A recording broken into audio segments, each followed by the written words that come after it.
현대를 3D, 3D의 시대라 그렇게 말하는 사람들이 있습니다. 3D란 무엇이냐? 영어로 depressed, disappointed, darkened 그런 뜻이라고 합니다. 우울하고 실망스럽고 어두운 세대라 그렇게 이야기합니다. 문명적으로는 엄청 많이 발달이 되어 있습니다. 너무도 편리한 세상이고 부자는 말도 못하는 그런 부자의 세상입니다. 그러나 사회의 다른 한쪽을 보면 너무도 대조되게 사는 사람들이 있다는 것입니다. 참으로 전 세계적으로 어려움을 당하는 사람들의 그 사건들을 들어보면 정말 어처구니 없는, 정말 너무도 마음 아픈 실망스러운 어두운 이야기들을 많이 듣게 됩니다. 오늘 우리가 전도서 말씀을 우리가 읽고 계시는데요, 이 전도서 말씀을 잘못 이해하면 염세주의의 그런 내용이 될 수도 있다는 것입니다. 사실 우리가 1장부터 3장까지의 내용을 살펴보면 1장 2절부터 11절까지는 비관주의적인 염세주의적인 세계관이 있습니다. 그리고 1장 12절부터 2장 23절 우리가 읽은 24절 바로 위에까지는 비관주의자들의 일상생활의 모습입니다. 비관주의자 혹은 염세주의자라고까지 말할 수 있겠습니다. 그런데 2장 24절 우리가 읽은 부분부터 갑자기 톤이 바뀌기 시작합니다. 믿는 자들의 일상생활이 오늘 24절로 26절까지 나오고요.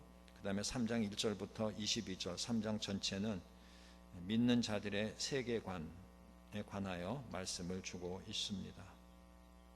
전도서를 쓴 사람은 솔로몬입니다. 그러나 솔로몬이 비관주의적이고 염세주의적인 의미로 책을 쓴 것이 아닌 것입니다. 여러분들이 성경을 읽으시면서 교재를 통해서 이미 다 알고 계시겠지만 이 전도서를 쓴 이유는 믿지 않는 자들에게, 하나님이 없는 자들에게 그들의 삶이 얼마나 허무한가를 알려주기 위해서 쓴 책이라고 합니다. 전도서에서 헛되고 헛되도다라는 말이 하나님을 인정하지 아니하고 하나님의 없는 삶은 헛되다 그런 이야기입니다. 하나님을 믿지 아니하는 사람들의 세계관이나 그들의 삶은 그와 같이 허무한 삶이라는 것이죠. 반면에 믿는 자들의 삶은 복된 삶이라는 것입니다. 여러분, 우리가 복 받기를 원합니다. 그런데 복 중에 복은 하나님이 주신 것을 누리는 삶이라고 저는 생각합니다. 아무리 하나님이 많이 주셔서 많이 가지고 있을지라도 누리지 못하면 정말 불행한 사람이지요. 재물을 잔뜩 쌓아놓고 있어도 그거 잃어버릴까봐 불안해가지고, 그거 없어질까봐 쓰지도 못하고, 건강한데 그 건강한 몸이 언제 나빠질지 몰라가지고 병원을 수시로 들락거리면서 걱정과 근심하는 사람들, 가정에 하나님이 좋은 자녀를 주시고 참 모든 좋은 것을 주셨는데 그것을 잃어버릴까봐 불안해하면서 사는 사람들, 누리지 못하며 사는 사람들입니다. 얼마를 가지고 있느냐가 중요한 것이 아니라 하나님이 나에게 주신 것을 내가 얼마나 즐겁고 감사하며 누리고 사느냐, 그것이 중요하다는 것입니다. 그것이 하나님 안에 사는 사람들의 삶의 태도입니다. 믿는 자들의 삶의 자세라는 것이죠. 그래서 오늘 우리가 24절로 26절 말씀 통해서 누리는 삶이란 어떤 삶인가 한번 생각해 보는 것입니다. 첫째는 기쁘게 누리는 삶인데요, 두 가지를 말씀하고 있습니다. 24절에 사람이 먹고 마시며 수고하는 가운데서 심령으로 낙을 누리게 하는 것보다 나은 것이 없나니 그랬습니다. 두 가지죠. 먹고 마시는 삶, 그 다음에 수고하는 삶입니다. 먹고 마시고 수고하고, 수고하고 또 먹고 마시고 반복되는 삶입니다. 그러면서 심령으로 낙을 누린다 그랬습니다. 마음이 즐거워야 되는 것이죠. 만족을 하면서 사는 것입니다. 수고한다는 것은 힘든 일입니다. 그러나 일하는 것은 복된 것이죠. 여러분, 막상 일할 수 없는 처지가 되면 참으로 안타까운 것입니다. 병상에 누워보면 알지요. 명태를 당해가지고 억지로 물러나게 됐을 때 일자리가 없으면 참 불쌍한 사람 아닙니까? 여러분, 일할 수 있다는 것은 하나님이 주신 축복입니다. 또한 식물을 먹고 마시며 누리는 삶 참 귀한 것입니다. 이 먹는다는 건 참 중요합니다. 우리도 친교 시간에 얼마나 즐거운지 모릅니다. 그런데 이 먹고 마시는 것은 원래 창조의 질서라는 것입니다. 창세기 2장 9절 말씀을 보면 여호와 하나님이 그 땅에서 보기에 아름답고 먹기에 좋은 나무가 나게 하시니, 동산 가운데에는 생명나무와 선악을 알게 하는 나무도 있더라 그랬습니다. 생명나무와 선악을 알게 하는 나무 이외에 하나님이 수많은 좋은 나무를 주셨는데 그 수많은 좋은 나무 주신 목적이 먹기에 좋은 나무라고 합니다. 보기에 아름답고 먹기에 좋은 나무. 그러니까 창조하셨을 때 하나님의 뜻이 그것입니다. 왜 이 모든 나무와 실과와 이 모든 걸 주셨는가? 보기에 아름답고 사람으로 하여금 보고 참 하나님 지으신 이 모든 화초 수목들이 아름답구나, 이 열매들이 그냥 열렸을 때 아름답구나, 그걸 느끼게 하시고 그걸 또 따서 먹는 그 낙을 누리게 하신 게 하나님의 뜻이라는 겁니다. 우리가 과수원을 가든지 채소밭을 가든지 보면 참 아름답습니다. 열매가 맺힌 것을 보면 먹음직스러우니까 따먹고 싶지 않습니까? 하나님이 그렇게 만드신 거예요. 먹는 것이 참 좋은 것입니다. 시편 104편 14절로 15절에는 그가 가축을 위한 풀과 사람을 위한 채소를 자라게 하시며 땅에서 먹을 것이 나게 하셔서 사람의 마음을 기쁘게 하는 포도주와 사람의 얼굴을 윤택하게 하는 기름과 사람의 마음을 힘있게 하는 양식을 주셨도다, 그렇게 말하고 있습니다.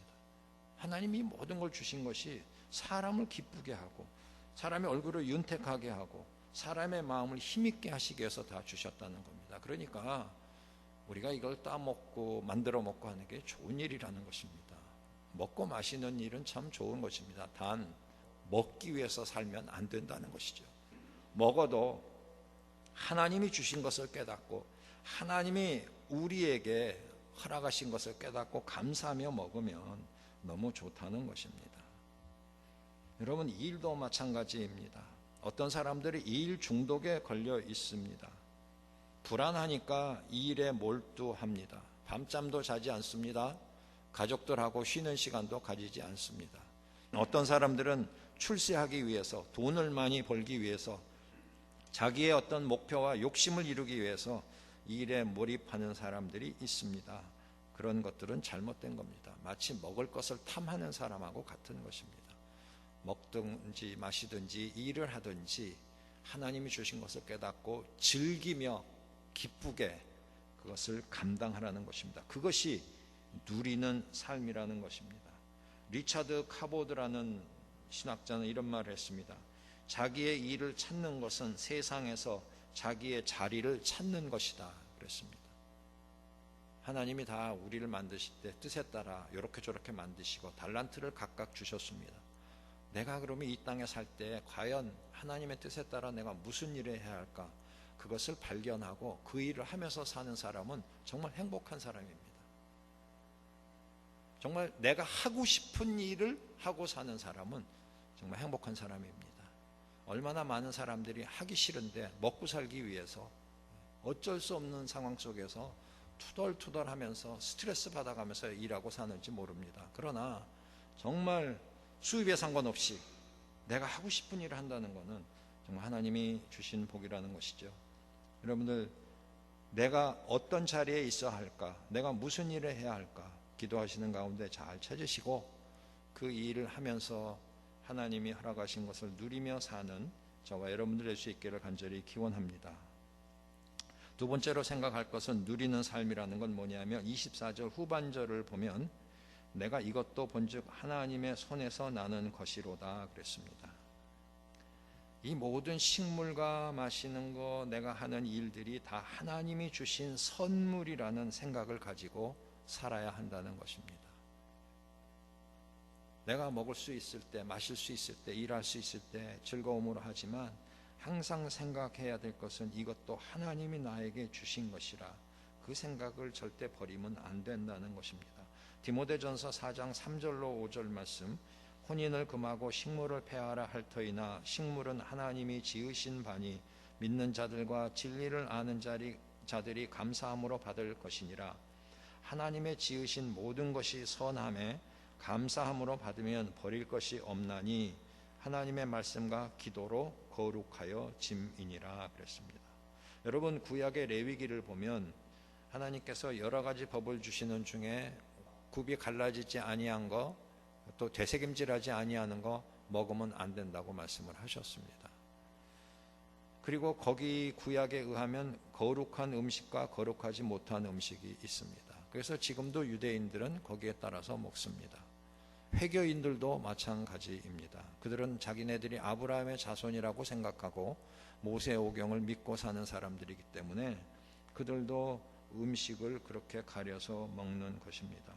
불교를 믿는 사람들도, 승려들은 음식을 가려서 먹기도 합니다.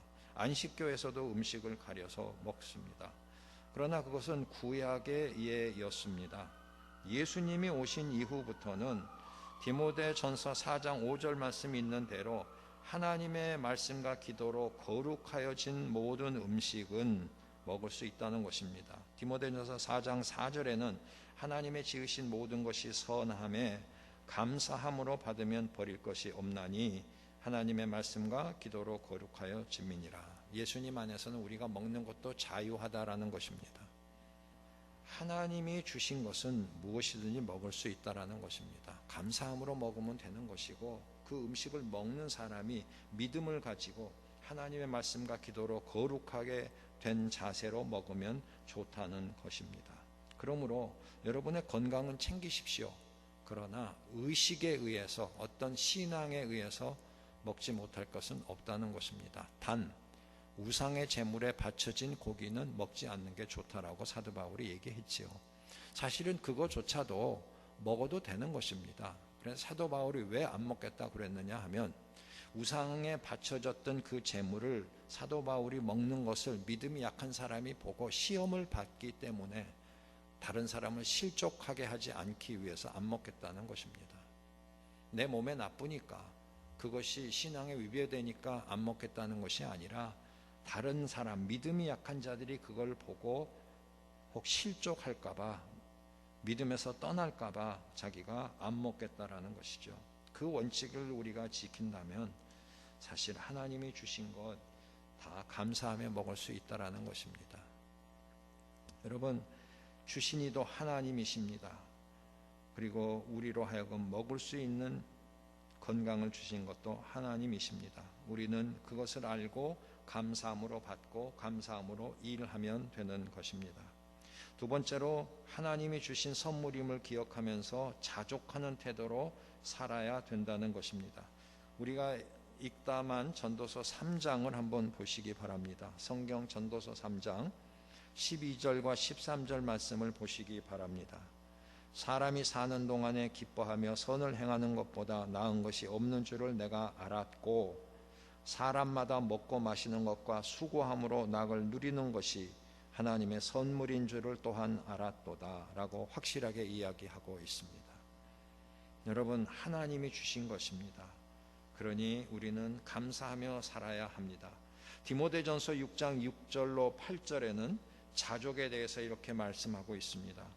그러나 자족하는 마음이 있으면 경건이 큰 이익이 되느니라. 우리가 세상에 아무것도 가지고 온 것이 없음에 또한 아무것도 가지고 가지 못하리니 우리가 먹을 것과 입을 것이 있은즉 족한 줄로 알 것이니라. 누리며 사는 삶은 내가 이미 가지고 있는 것, 하나님이 이미 나에게 허락하신 것이 충분하다라고 여기는 것입니다. 사람이 욕심이 생기면 하나님이 나에게 주신 것이 부족하다라고 자꾸 생각을 하게 됩니다. 그래서 더 가지기 위해서, 그래서 하나님이 주신 법칙을 어겨가면서 더 많이 모으려고 한다는 것입니다. 그러나 많든지 적든지 하나님이 나에게 이미 주신 것을 하나님이 주신 선물로 생각하고 자족하는 삶을 살 때에 그 삶이 풍요로워지면서 기쁘고 감사하며 가진 것을 누리고 사는 삶을 살 수 있다는 것입니다. 이거는 어떤 목사님의 설교집에서 얻은 예화입니다. 조금 몇 년 된 예화이지만 여러분들이 한번 들어보시기 바랍니다. 수년 전 어떤 권위 있는 일간지에 참 아름다운 이야기가 실린 것을 본 적이 있습니다. 양옥집 옥상에 방 2개짜리 가건물을 세내어 살고 있는 어느 부인의 이야기입니다. 그 여인은 어떤 의미에서 불만 계층의 사람이라고 말할 수 있습니다. 불만을 있는 대로 쏟아 놓아도 원이 풀리지 않는 생활을 하고 있다고 해도 과언이 아닙니다. 그런데 제가 놀란 것은 기자와 부인이 나눈 대화 내용입니다. 너무 아름다운 글이기에 제가 그대로 인용하려고 합니다. 부인이 가장 행복할 때는 언제입니까? 기자가 물었습니다. 하늘에 떠있는 별밭을 바라보면서 식구들의 빨래를 빨랫줄에 넣을 때이지요. 이웃들이 모두 잠든 야밤에 빨래를 해서 옥상의 빈 빨랫줄에다 남편의 내복, 셔츠, 속옷과 아이들의 옷들을 빨아서 2개의 빨랫줄에 가득하게 널면서 하늘에 촘촘히 박힌 별밭을 보고 있노라면 정말 나는 행복한 여자로구나 하는 생각이 들어요. 기자가 다시 물어봅니다. 왜 하필이면 야밤중에 빨래를 합니까? 일부러 그렇게 하나요? 부인이 대답합니다. 예, 낮에는 다른 일이 있어서 그렇게 하기도 하지만 낮에는 주로 주인집에서 빨랫줄을 쓰기 때문에 제 차례가 돌아오질 않아요. 제 차례가 돌아오는 시간은 항상 밤입니다. 그렇지만 요즘에 와서는 그 한밤중에 주인이 빨랫줄을 전부 빼앗아 갈까 겁이 나요. 한밤중의 행복, 빨래하면서 빨래를 널면서 하늘의 별을 보는 그 행복감, 만약 이것을 주인이 빼앗아 간다면 나는 한동안 시리에 빠질지 몰라요 라고 했다는 것입니다. 좀 오래된 이야기니까 여러분들이 좀 지나치면서 읽으실 수도 있겠습니다만은 한국에는 요즘도 옥탑방이라는 것이 있지요. 못 사는 사람들은 거기서 지금도 그런 생활을 하고 있는 것을 우리가 알고 있습니다. 여러분, 어떻게 보면 정말 신세 한탄할 수 있는 거죠. 주인 때문에 낮에 빨래를 널어서 걸 수가 없는 것입니다. 얼마나 정말 답답한 일이에요. 빨래도 마음대로 널 수가 없는 그런 상황이잖아요. 그런데 오히려 부인은 그거를 뒤집어서 밤에 빨래 넣는 것이 자기에게 축복이라고 생각을 하는 것입니다. 어쩌면 좀 지나친 얘기인지 모르겠습니다. 비현실적인 이야기인지 모르겠습니다만은 여기서 우리에게 주시는 교훈은 내가 처해 있는 이 상황이 불만의 상황이냐 아니면 객관적으로 좀 열악한 환경이지만 그 안에서 내가 하나님께 감사하며 즐기며 누리며 살 수 있느냐 하는 문제라고 생각합니다. 여러분, 사실 남들을 보면 한이 없습니다. 위를 보면 끝이 없습니다. 안 그렇습니까? 여러분, 미국에도 1%의 부자가 있고 한국에도 말 못하는 부자들이 있는데 그들의 생활은 우리가 상상할 수 없는 것입니다. 완전히 차원이 다른 세상 아닙니까? 그분들은 1억짜리 수표가 휴지 조각과 같습니다. 우리는 평생에 한번 만져볼까 말까 한 그런 금액입니다. 여러분, 우리의 상황을 생각하면서 그런 것들만 생각하면 비교되고 우리가 우울해지고 불만이 되고 도저히 올라갈 수 없는 그곳을 바라보면서 그들을 원망하고 심지어 욕을 하게 될 수도 있겠습니다. 그러나 우리가 또 다른 면을 바라보면 정말 우리는 얼마나 잘 살고 있는지 모르겠습니다. 하나님의 은혜입니다. 하나님이 주신 선물입니다. 하나님께서 갈라디아서에 내가 에서는 미워하고 야곱은 사랑하였다라고 말씀합니다. 이건 전적으로 하나님의 선택입니다. 여러분이 만약에 네팔에서 그런 가정에서 태어났다면 여러분이 아무리 능력 있고 아무리 발버둥을 쳐도 여러분들은 팔려지는 인생뿐이 안 되는 것입니다. 여러분이 대한민국에서 그런 부모님 밑에서 물론 어려운 환경에서 자라나신 분들이 계신 걸 제가 압니다. 물론 노력하셨습니다. 물론 뛰어나십니다. 그럼에도 불구하고 하나님이 그렇게 한 걸음 한 걸음 해주시지 않았다면 오늘 이 자리에 여러분들이 있을 수가 없는 것입니다. 저도 마찬가지입니다. 여러분, 누리는 삶이란 무엇입니까? 또 그런 사람들을 보고 또 죄책감을 느껴가지고 뭐 허구한 날 여러분 그렇게 사시라는 말씀은 아닙니다. 여러분, 감사하시라는 말입니다. 불평할 걸로 생각하면 얼마나 많아요. 사실 많아요. 저도. 그러나 그런 이야기를 들으면서 감사할 걸 생각하면 여러분 춤을 추며 살아야 돼요. 하루 종일. 여러분, 음식 먹으면서, 오늘 점심 먹으면서도 감사하며 사시는 거예요. 이거. 여러분, 좋은 차 타고 다니면서 가고 싶은데 다 가시잖아요. 감사하는 거예요. 여러분, 이 옷을 좋은 걸 그냥 오늘 무슨 옷을 입을까 막 아침에 나오실 때 저는 넥타이 뭘 맬까, 여러분. 이거 행복한 겁니다. 여러분, 누리고 사십시오. 감사하며 기쁘게 사십시오. 스트레스 받지 말고 사십시오. 저도 스트레스 많이 받지만 여러분 가만히 생각해 보십시오. 너무 감사한 겁니다. 이 미국 땅에서 여러분 정말 더구나 우리가 예수님을 믿고 주일마다 나와서 예배드리고 기도하면 우리 하나님 들어주시죠. 하나님 말씀으로 우리에게 은혜 주시죠. 우리 사랑하는 믿음의 형제 자매들이 있지요. 여러분, 이거 얼마나 감사한지 모릅니다. 여러분, 감사하며 누리며 사십시오. 감사하며 먹고 마십시오. 무슨 일을 하시든지 감사하며 일하십시오. 돈을 벌어야 되니까 뭐 이러면 그러지 마시라고요. 하나님이 나한테 이런 달란트를 주셔서 내가 이 일을 통해서 남들에게 혜택도 주고 나는 또 돈 벌어서 줬고 내 자식들 양육해서 줬고, 여러분 감사하며 사십시오. 이제 하나님께서 하나 더 주시는 게 있습니다. 26절을 함께 보시겠습니다. 하나님이 그 기뻐하시는 자에게는 지혜와 지식과 희락을 주시나 그랬습니다. 먹고 마시는 것, 일을 주셨을 뿐만 아니라 지혜와 지식과 희락을 주셨다 그럽니다. 여러분, 지혜는 누구십니까? 잠언 8장에 보면 지혜를 의인화해서 결국 그 지혜는 예수님이라고 우리가 알고 있는 것입니다. 왜? 잠언 8장에 보면 하나님이 세상을 창조하실 때부터 나 지혜를 가지고 창조하셨다고 말씀합니다. 여러분, 우리 하나님 아버지께서는 우리에게 먹고 마시고 일을 주셨을 뿐만 아니라 영적인 축복을 주셨는데 참 지혜입니다. 하나님의 참 지혜, 예수 그리스도 안에서 구원받을 수 있는 은혜를 주셨다는 것입니다.